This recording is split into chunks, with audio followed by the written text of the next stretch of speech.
ഹേ all welcome back. അപ്പോൾ ഇന്ന് നമ്മൾ നല്ലൊരു അച്ചാറിൻ്റെ റെസിപ്പിയാണ് കാണിക്കുന്നത്. നമ്മൾ കണ്ണൂരുകാരുടെ ഫേവറേറ്റ് അച്ചാറായ ബീട്രൂട്ട് അച്ചാറിൻ്റെ റെസിപ്പിയാണ്. അത്യാവശ്യം പുളിയും എരിവും ഉപ്പും മധുരമൊക്കെയുള്ള നല്ലൊരു സൂപ്പർ അച്ചാറാണ്. അപ്പോൾ ഇതെന്തായിട്ടൊന്ന് ട്രൈ ചെയ്ത് നോക്കാൻ മറക്കരുത്. അപ്പോൾ ഇത് 3 ടൈപ്പിലാണ് സാധാരണ ഉണ്ടാക്കാറുള്ളത്. അതിലൊന്ന് ഞാൻ മുൻപ് അപ്ലോഡ് ചെയ്തിട്ടുണ്ട് അതിൻ്റെ റെസിപ്പി. അപ്പോൾ ഇത് സെക്കൻഡ് ടൈപ്പാണ്. ഇനി തേർഡ് ടൈപ്പിലുള്ളത് ഞാൻ ഇൻഷാല്ലാ വേറൊരു വീഡിയോയിൽ ചെയ്യാം. അപ്പോൾ നമുക്ക് റെസിപ്പിയിലേക്ക് പോകാം. അപ്പോൾ നമ്മുടെ ഈ അച്ചാറിലേക്ക് ഞാനൊരു 3 വലിയ ബീട്രൂട്ട് ഒന്ന് വേവിച്ചിട്ട് ഗ്രേറ്റ് ചെയ്തെടുത്തിട്ടുണ്ട്. വേവിക്കുമ്പോൾ ഒരുപാട് അങ്ങ് വെന്ത് ഉടയുന്ന രീതിയിൽ നമ്മൾ വേവിച്ചെടുക്കണ്ട. ജസ്റ്റ് ഒരു 3 മിനിറ്റ് വെള്ളത്തിലിട്ടൊന്ന് വേവിച്ചെടുത്താൽ മതിയാവും. പിന്നെ ഇതിലേക്ക് 2 വലിയ ക്യാരറ്റ് ഗ്രേറ്റ് ചെയ്തെടുക്കുക, അത് വേവിച്ചെടുക്കണ്ട. അപ്പോൾ മുൻപ് അപ്ലോഡ് ചെയ്തിട്ടുണ്ടായിരുന്ന റെസിപ്പിയിൽ നമ്മൾ ബീട്രൂട്ട് വേവിച്ചെടുക്കുന്നില്ല, വേവിക്കാണ്ടാണ് അച്ചാറിലേക്ക് ചേർക്കുന്നത്. ഇനി ഇതിലേക്ക് ഒരു 20 ഈത്തപ്പഴം വേണം. ഈത്തപ്പഴം ഒന്ന് കുരുവൊക്കെ കളഞ്ഞിട്ട് കഴുകി എടുത്തിട്ടുണ്ട്. ഇനി ഇതൊരു മിക്സിയുടെ ജാറിലിട്ട് കൊടുക്കുക. എന്നിട്ട് ആവശ്യത്തിനുള്ള വിനെഗർ ഒഴിച്ചു കൊടുക്കുക. വിനാഗിരി ഇതിപ്പോൾ അത്യാവശ്യം മുങ്ങുന്ന രീതിയിൽ ഒഴിച്ചു കൊടുക്കുക.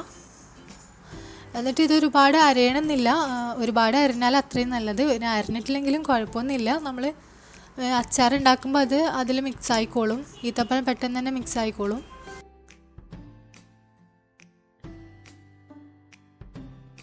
ഈത്തപ്പഴം അരച്ചെടുത്തിട്ടുണ്ട്. ഞാൻ ഒരുപാട് അങ്ങ് ഫൈനായിട്ട് അരച്ചിട്ടില്ല, ചെറിയ ചെറിയ പീസൊക്കെ ഉണ്ട് ഈത്തപ്പഴത്തിൻ്റെ. അപ്പോൾ നമ്മൾ നേരത്തെ മാറ്റി വെച്ചിട്ടുണ്ടായിരുന്ന ബീട്രൂട്ട് മൊത്തത്തിലൊന്ന് നമ്മളൊന്ന് പൾസ് ചെയ്തെടുക്കുന്നുണ്ട്. അപ്പോൾ 2 പ്രാവശ്യമായിട്ട് ചെയ്തെടുക്കുക. കാരണം മിക്സിയുടെ ജാറിൽ ഇത് ഫുള്ളായിട്ട് കൊള്ളില്ല. അതുകൊണ്ട് 2 പ്രാവശ്യമായിട്ട് ഇതുപോലെ ഇങ്ങനെ പൾസ് ചെയ്തെടുക്കുക. എന്നിട്ടൊരു ബൗളിലേക്ക് മാറ്റാം.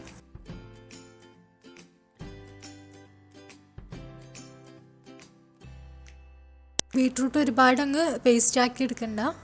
1-2 വട്ടം ഒന്ന് പൾസ് ചെയ്തെടുത്താൽ മാത്രം മതി. ഇനി ഇതിലേക്ക് ക്യാരറ്റ് ചേർത്തിട്ട് നന്നായിട്ടൊന്ന് മിക്സ് ചെയ്തെടുക്കുക. അപ്പോൾ ഒന്ന് മിക്സ് ചെയ്യുന്നതിന് മുൻപ് കുറച്ച് ഉപ്പ് കൂടെ ചേർക്കുന്നുണ്ട്.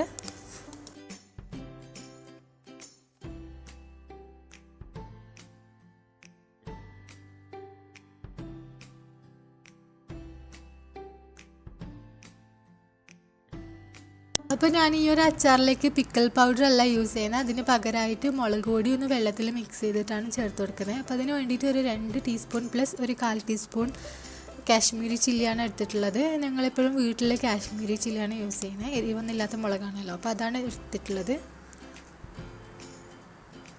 ഇനി നിങ്ങളുടെ കയ്യിൽ പിക്കിൾ പൗഡർ ഉണ്ടെന്നുണ്ടെങ്കിൽ അത് ചേർത്ത് കൊടുത്താൽ മതിയാവും. ഇനി ഇതിലേക്ക് ഒരു 2 ടേബിൾ സ്പൂൺ വെള്ളം ഒഴിച്ചിട്ട് നന്നായിട്ടൊന്ന് മിക്സ് ചെയ്തിട്ട് ഒരു പേസ്റ്റ് പോലെ ആക്കിയെടുക്കാം.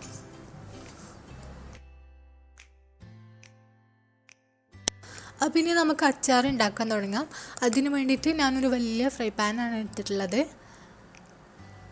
അപ്പോൾ ഇതിലേക്ക് ഞാൻ കുറച്ച് എള്ളെണ്ണയാണ് യൂസ് ചെയ്യുന്നത്. അതായത് നല്ലെണ്ണ എന്ന് പറഞ്ഞിട്ട് നമുക്ക് വാങ്ങിക്കാൻ കിട്ടുന്ന ആ എണ്ണയാണ് യൂസ് ചെയ്യുന്നത്. ഇതിലേക്ക് ഒരു 3 ടേബിൾ സ്പൂൺ ഓയിൽ ഒഴിച്ച് കൊടുക്കാം. ഈ എള്ളെണ്ണ കയ്യിലില്ലെങ്കിൽ നമ്മൾ ഇതിലേക്ക് വെളിച്ചെണ്ണ ചേർത്ത് കൊടുത്താലും മതി. ഇപ്പോൾ ഓയിലൊന്ന് ചൂടായി കഴിഞ്ഞാൽ ഇതിലേക്ക് ഒരു ടീസ്പൂൺ കടുക് ചേർത്ത് കൊടുക്കാം. കടുക് ഒന്ന് പൊട്ടിക്കഴിഞ്ഞാൽ ഇതിലേക്ക് ഒരു 1/4 ടീസ്പൂൺ ഉലുവയും കൂടി ചേർക്കാം. ഉലുവ ചേർക്കുന്നത് എന്താണെന്ന് വെച്ചാൽ ഞാൻ ഇതിലേക്ക് പിക്കിൾ പൗഡർ യൂസ് ചെയ്യാത്തതാണ്. പിക്കിൾ പൗഡർ ഉണ്ടെന്നുണ്ടെങ്കിൽ പിക്കിൾ പൗഡർ ചേർത്ത് കൊടുത്താൽ മതി. അപ്പോൾ ഉലുവയും മുളക് മിക്സ് ചെയ്തിട്ട് ചേർക്കേണ്ട ആവശ്യമില്ല. അപ്പോൾ ഇതൊക്കെ ഒന്ന് പൊട്ടിക്കഴിഞ്ഞാൽ ഇതിലേക്ക് നമ്മൾക്ക് കുറച്ച് വെളുത്തുള്ളി ചേർത്ത് കൊടുക്കുക. വെളുത്തുള്ളി ഞാനൊരു ഫുള്ളായിട്ടുള്ള വെളുത്തുള്ളി എടുത്തിട്ട് ഇതിൻ്റെ അല്ലി കുറച്ച് വലിയ സൈസാണ്. അപ്പോൾ അത് ഒരു അല്ലി ഞാൻ 4 സ്ലൈസായിട്ട് കട്ട് ചെയ്തെടുത്തിട്ടുണ്ട്.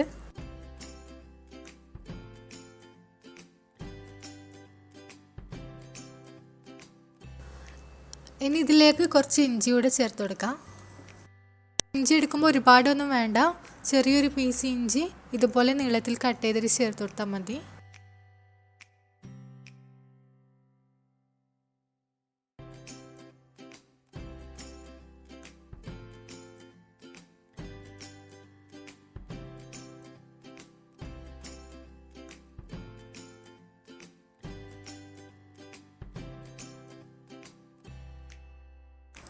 ഇനി ഇതിലേക്ക് ഒരു 2 പച്ചമുളക് ഇതുപോലെ ചെറുതായിട്ട് കട്ട് ചെയ്ത് ചേർത്ത് കൊടുക്കാം.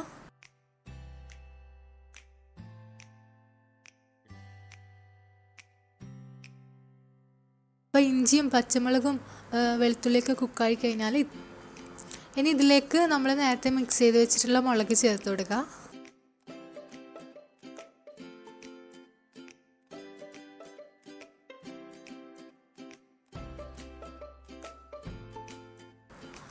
കൂടെ തന്നെ കുറച്ച് കറിവേപ്പിലയും കൂടി ചേർക്കുന്നുണ്ട്.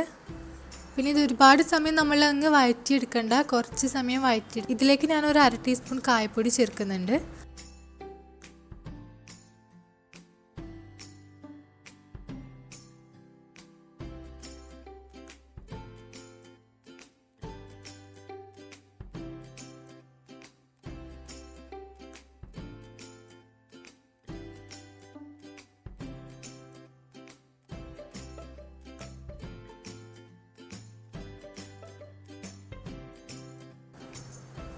എന്നിട്ട് നന്നായിട്ട് എല്ലാം കൂടെ മിക്സ് ചെയ്തെടുക്കാം. അപ്പോൾ ഇതിൽ അധികം വെള്ളമൊന്നും ഇല്ലാത്തതുകൊണ്ട് ഞാൻ ഇതിലേക്ക് കുറച്ച് വെള്ളം ചേർക്കുന്നുണ്ട്. വെള്ളം എന്ന് വെച്ചാൽ നമ്മൾ ചൂടുവെള്ളമാണ്, ചൂടുവെള്ളം തിളപ്പിച്ചിട്ട് ആറിയിട്ടുള്ള വെള്ളമാണ്.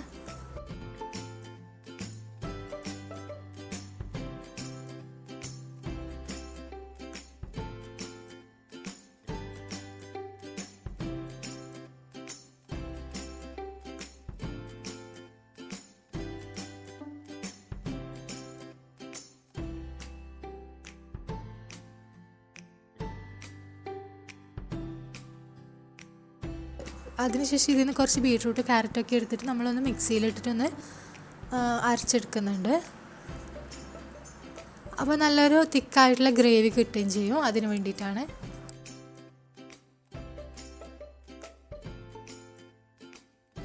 ഇത് നല്ലപോലെ അരച്ച് കിട്ടിയിട്ടുണ്ട്. ഇനി ഇത് മിക്സ് ചെയ്തെടുക്കാം.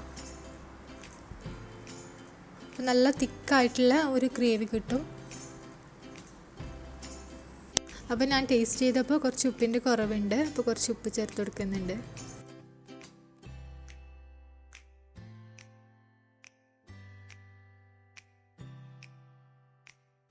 നമ്മൾ ഉപ്പ് ചേർത്തതിന് ശേഷം ഫ്ലെയിം ഒന്ന് ഹൈ ആയിട്ട് വെക്കുക. എന്നിട്ട് കുറച്ചൊന്ന് തിളപ്പിച്ചെടുക്കുക. ഓവറായിട്ട് തിളപ്പിക്കേണ്ട, കുറേ സമയം ഇട്ട് തിളപ്പിക്കേണ്ട. 1-2 മിനിറ്റ് തിളപ്പിച്ചതിന് ശേഷം നമുക്ക് ഗ്യാസ് ഓഫ് ചെയ്യാം.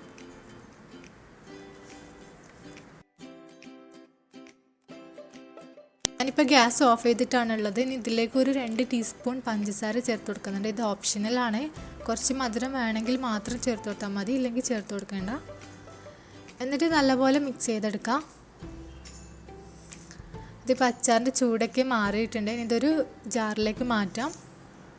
അച്ചാറൊക്കെ എപ്പോഴും ഇട്ട് വെക്കാൻ നല്ല ഇതുപോലെ ഗ്ലാസിൻ്റെ ജാറാണ്. അപ്പോൾ നന്നായിട്ട് ഇത് ക്ലീൻ ആൻഡ് ഡ്രൈ ആയിരിക്കണം. എന്നിട്ട് ഇതിലേക്ക് ചേർത്ത് കൊടുക്കാം. നല്ല സൂപ്പർ ടേസ്റ്റുള്ള ഒരു അച്ചാർ റെസിപ്പിയാണ്. എന്തായിട്ട് ഇത് ട്രൈ ചെയ്ത് നോക്കുക. ട്രൈ ചെയ്തിട്ട് ഫീഡ്ബാക്ക്സ് അറിയിക്കാൻ മറക്കരുത്. അപ്പം നല്ല റെസിപ്പി ആയിട്ട് വരുന്നതുവരേക്കും താങ്ക്സ് ഫോർ വാച്ചിങ്.